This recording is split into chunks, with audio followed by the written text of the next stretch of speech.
BJP RSS Shinde वालों, ये जायदाद गवर्नमेंट की नहीं है, हमारे पुरखों की है। बाज ऐसे रंग बिरंगी कपड़े पहनकर मोदी के पैर छूने वालों, तुम्हारे बाप दादा की खबरों को जब छीन लिया जाएगा तुमको अंदाजा होगा। तुम्हारे बाप का वक्फ है ये अल्लाह के नाम पर किया गया वक्फ है। इसका मालिक अल्लाह है, सुबह क़यामत तक इसका मालिक अल्लाह रहेगा। और आरएसएस वाले झूठे हैं, बीजेपी वाले झूठे हैं, शिंदे वाले झूठे हैं। कह रहे हैं कि नहीं ये फाइनल कैसे होगा, अपील नहीं होगी। अरे दीवाने, रिवीजन पिटीशन डाला जाता है।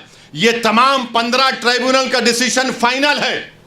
इसके खिलाफ हाई कोर्ट में जब जाते हैं तो रिवीजन जाता है।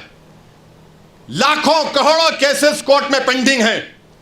ट्राइब्यूनल से जल्द फैसला होता है।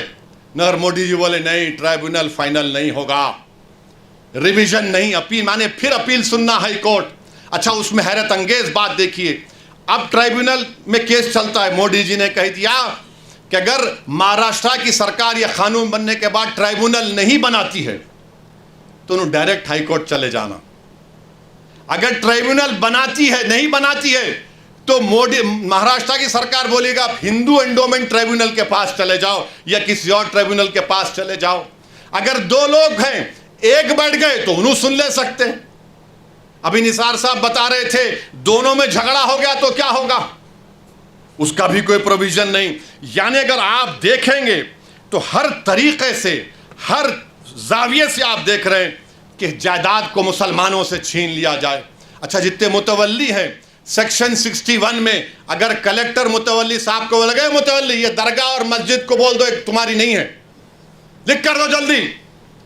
अब मुतवल्ली साहब अगर दरगाह और मस्जिद को लिख कर नहीं दिए कि मस्जिद और दरगाह नहीं है तो कलेक्टर उनको 6 महीने की सजा दे सकता है और 20,000 जुर्माना उन पर लगा सकता है। अब आप बताइए वक्फ कहां बच रहा है इसमें। अरे बीजेपी आरएसएस शिंदे वालों, ये जायदाद गवर्नमेंट की नहीं है, हमारे पुरखों की है, हमारे आबो अजदाद की है, ये प्राइवेट प्रॉपर्टी है। तुम कैसा इसमें मुदाखलत कर सकते हो। मकसद एक ही है कि मुसलमानों से वक्फ को छीन लिया जाए। और मुझे आखिर में सिर्फ इतना कहना है कि मुझे मौलाना खालिद सैफुल्लाह रहमानी साहब दामन बरकातहू के अल्फाज याद आ रहे हैं। उन्होंने कहा कि वक्फ की जायदाद एक इबादत है, एक इबादत है। वो हमको हमारी इबादत से महरूम कर दे रहे आप। दरगाह सलीम चिश्ती है, बाज ऐसे रंग बिरंगी कपड़े पहनकर मोदी के पैर छूने वालों, तुम्हारे बाप दादा की खबरों को जब छीन लिया जाएगा तुमको अंदाजा होगा।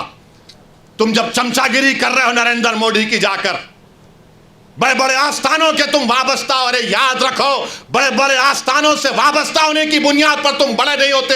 अल्लाह का खौफ और उसके हबीब से मोहब्बत तुमको बड़ा बनाती। वहां जाकर बोले नहीं ऐसा नहीं है। अरे तुम्हारे बाप का है ये वक्फ, तुम्हारे बाप का वक्फ है ये अल्लाह के नाम पर किया गया वक्फ है। इसका मालिक अल्लाह है, सुबह क़यामत तक इसका मालिक अल्लाह रहेगा। मगर ये लोग जाकर चापलूसी कर रहे हैं, चमचागिरी कर रहे हैं,